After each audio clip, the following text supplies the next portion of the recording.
Good morning all. We're at our offices in Hawley today, working on this Audi A3. Clients brought it over to us because they would have been at work and didn't have access to power. So if we're coming to you, we need to make sure we've got access to power, electricity. We have sort of a 35 to 40 metre cable, just so that you're aware.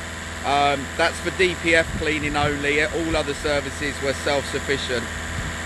But basically this Audi A3, the client bought it 4 months ago, doesn't know much about the history or the service history on it, so DPF's clogged up.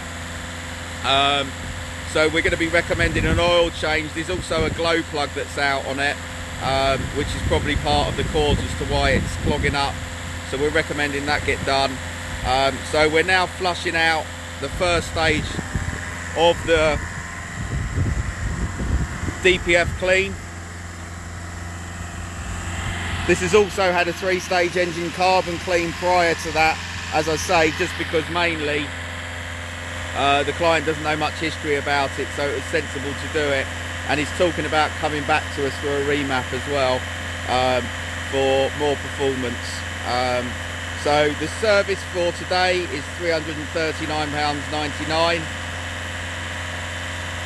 You can find our local mobile technician across the UK at carbon-cleaning.co.uk. Have a great day.